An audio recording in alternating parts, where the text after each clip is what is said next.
Restoring vitality to thinning hair after 50. You've tried the deep conditioners. You've switched shampoos. Maybe you've even stood in the aisle of the beauty store, scanning labels, hoping one might hold the answer. But still, your hair feels different. Maybe the strands still shine, but they don't feel like you anymore. You are not alone in feeling this quiet shift. Over time, our hair begins to change, gently, subtly, and sometimes all at once. It may feel finer, less full, or more fragile than it used to. And even though we know beauty isn't measured in thickness or volume, it's still okay to want to feel strong, radiant, and confident when you look in the mirror. Here's the truth. Thinning hair after 50 isn't a failure. It's a conversation your body is having with time. And just like any meaningful conversation, it deserves your patience, your understanding, and your care. In this video, we'll walk through simple, thoughtful ways to restore vitality to your hair. We'll talk about why hair thins, how to care for it at home, what to nourish from the inside, and which daily habits can gently bring life back to each strand. You don't have to do everything at once, and you don't have to go it alone. If this speaks to your experience, I invite you to like this video, leave a comment, or subscribe for more grounded guidance. Let's take a breath together. And now, let's begin with what's really happening underneath it all. Why hair becomes thinner after 50. Let's begin gently, with understanding. Hair thinning after 50 doesn't happen overnight. It's a quiet shift, like noticing the lines on your hands deepen over time. And it's not just one reason, it's many, woven together. One of the most natural causes is hormonal change. As estrogen levels decline during and after menopause, hair growth slows.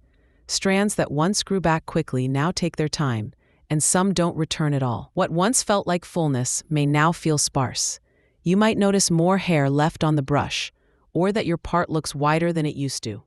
It's not just in your head. This is real, and it's common. Another piece of the puzzle is the natural slowing of cell turnover.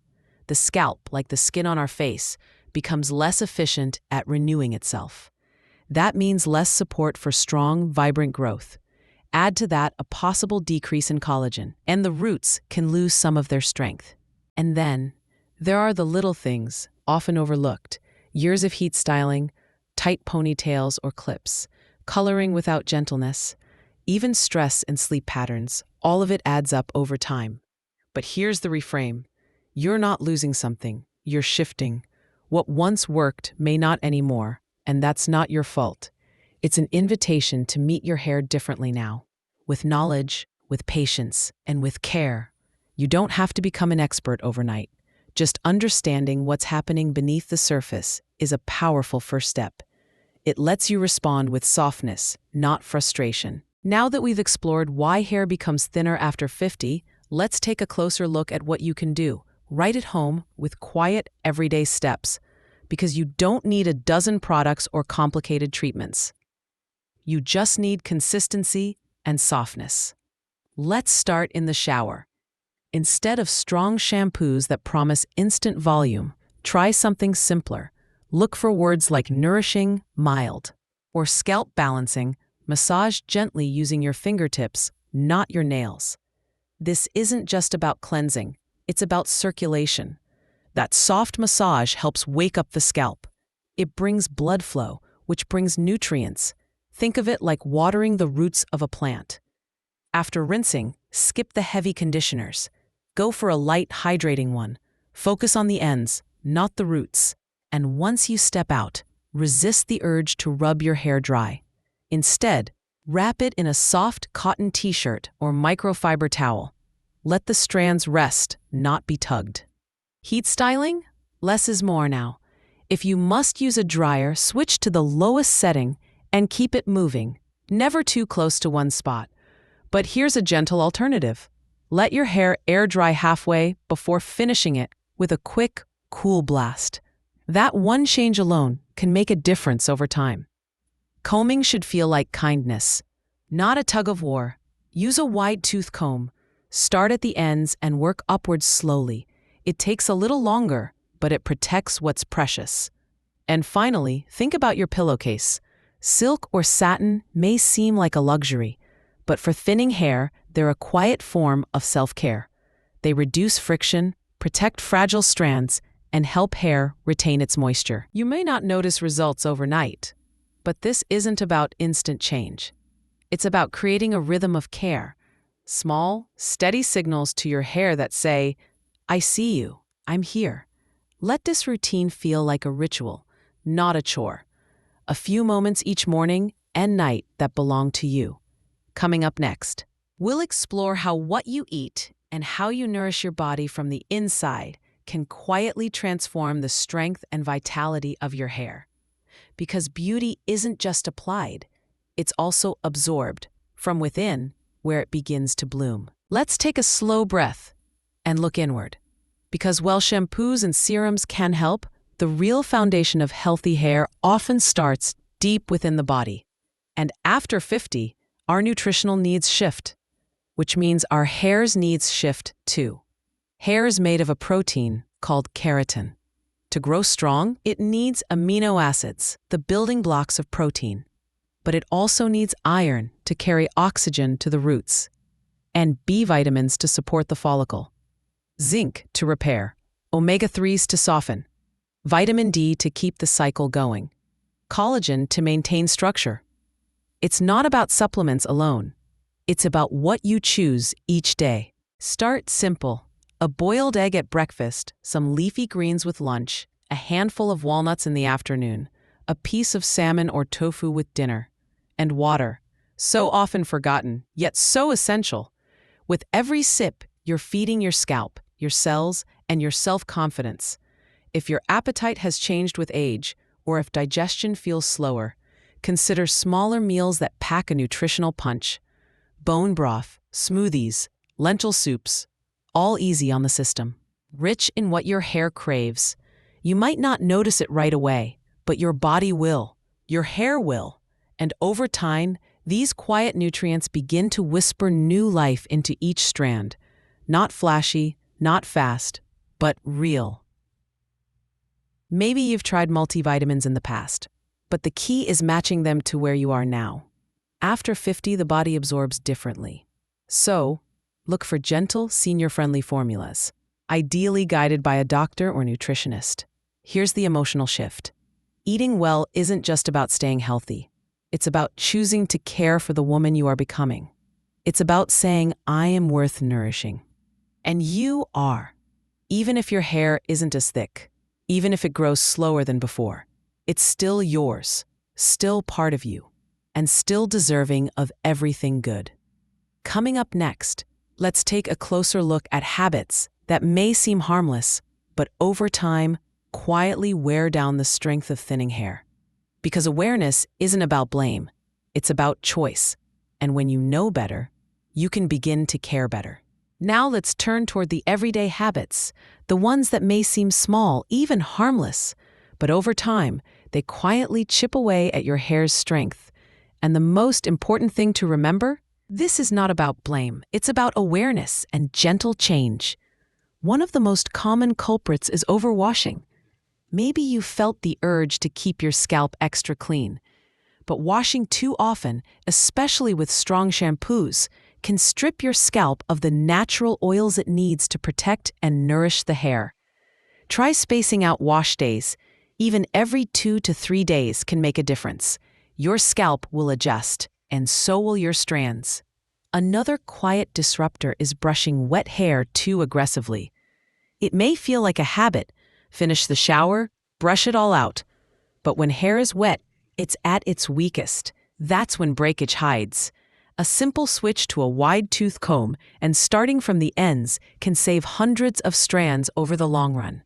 Even wearing the same part for years on end, these create tension in the same places over and over. Give your scalp a break. Try loosening styles, shifting your part, or letting your hair down more often. And then there's heat. Straighteners, curling irons, blow dryers, especially on high settings. For thinning hair, the damage adds up fast. If you enjoy styling, try using a heat protectant spray, or lower the heat and shorten the time. Better yet, let your natural texture shine through more often. There's one habit many don't even realize: skipping scalp care. We focus on the hair itself, but neglect the soil it grows from. A dry, neglected scalp can suffocate new growth. Try a gentle scalp massage once a week. Use your fingertips, some warm oil, or just a few mindful minutes in the shower. And finally, stress. Not just the big moments, but the slow, daily tension. It's no secret that chronic stress affects the body, and hair is no exception. Meditation, slow breathing, even a quiet walk, they're not just for the mind, they're for your hair. Here's what matters most. You don't need to change everything overnight. Just choose one habit, one switch, one soft correction. That's how new growth begins. Coming up next, let's explore styling tips, not to hide thinning hair, but to bring out its softness, its shape, and the quiet beauty it still holds. Because this isn't about covering up, it's about showing up, gently, fully, and with grace. Now that we've looked at what to ease back on, let's shift to something a bit more uplifting. How to style thinning hair in a way that brings out its softness, shape, and quiet fullness. Because this isn't about trying to make your hair look like it did in your 30s. It's about working with what's true now and choosing styles that enhance without effort or disguise. Let's start at the roots, literally. A gentle lift at the crown can make a world of difference. Instead of teasing or over blow drying, try a lightweight volumizing mousse. Apply it to damp roots, then blow dry using your fingers. Lift the hair upward, gently coaxing in shape, not pulling it flat. If your hair parts the same way every day, try switching it to the opposite side. It's a small move, but it gives instant, natural lift and relieves pressure on the same follicles. Next, let's talk about layers. Soft, face-framing layers, especially around the cheekbones or jawline, add movement. They allow thinning hair to look more textured and less sparse. Think flow, not fuss. Bobs, long pixies, or shoulder-grazing cuts often work beautifully. The key is softness. Avoid blunt, heavy edges that draw attention to thinner areas. Instead, ask your stylist for light, airy ends that move when you do. Now, color can help too. Not with bold, high-maintenance shades, but with subtle dimension like soft highlights or lowlights.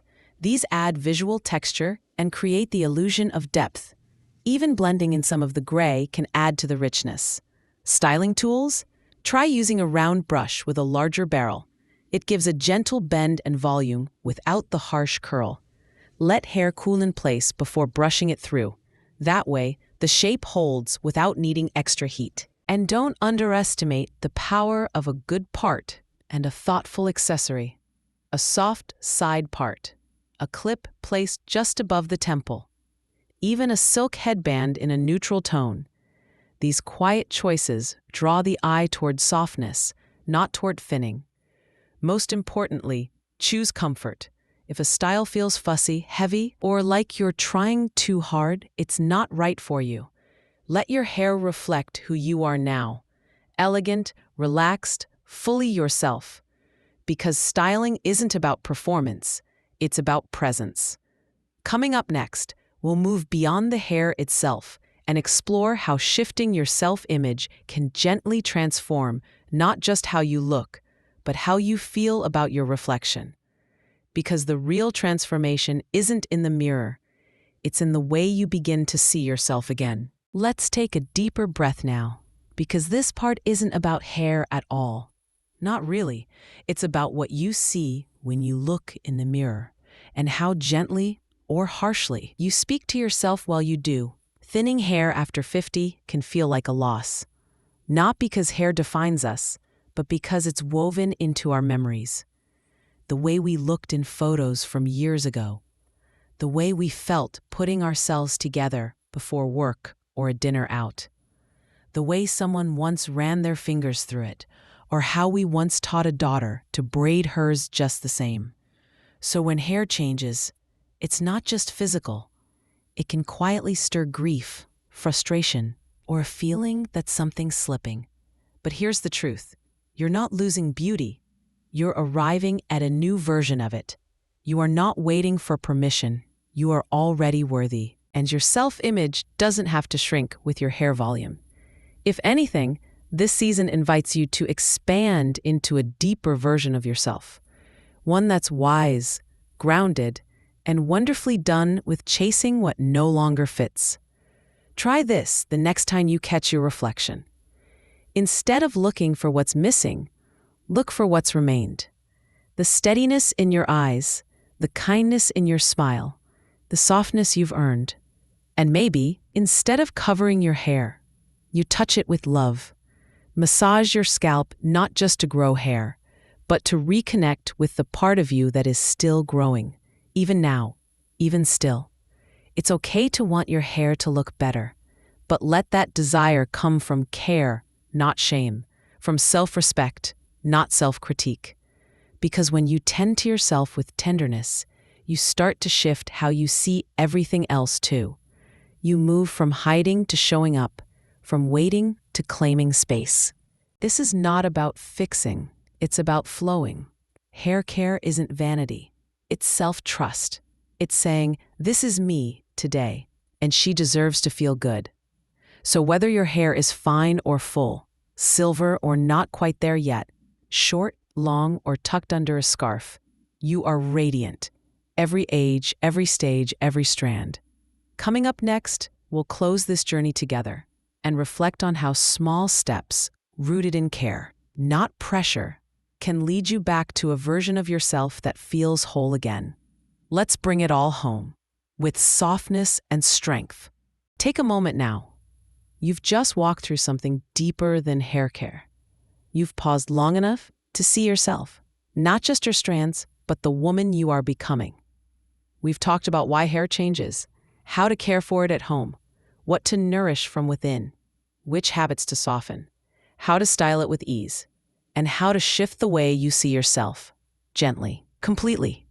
You don't need to do everything, and you don't need to do it all today. Maybe you begin with one thing: a silk pillowcase, a scalp massage, a handful of almonds, a different kind of glance in the mirror. Let this be a turning point, not just for your hair, but for your mindset. You are not fragile. Even when your hair feels delicate, you are strong, steady, and full of quiet power. The care you give yourself now isn't about going backward. It's about honoring where you are, fully, lovingly, and without apology. If any part of this spoke to you, share it with someone who might need to hear it too, or leave a comment with what felt true today. You're not alone in this, and the softness you offer yourself will always grow something beautiful. Just like a garden, you don't see results overnight, but they come with time, with love, with the right routine. Thank you for being here, and for caring, for your hair, and for yourself.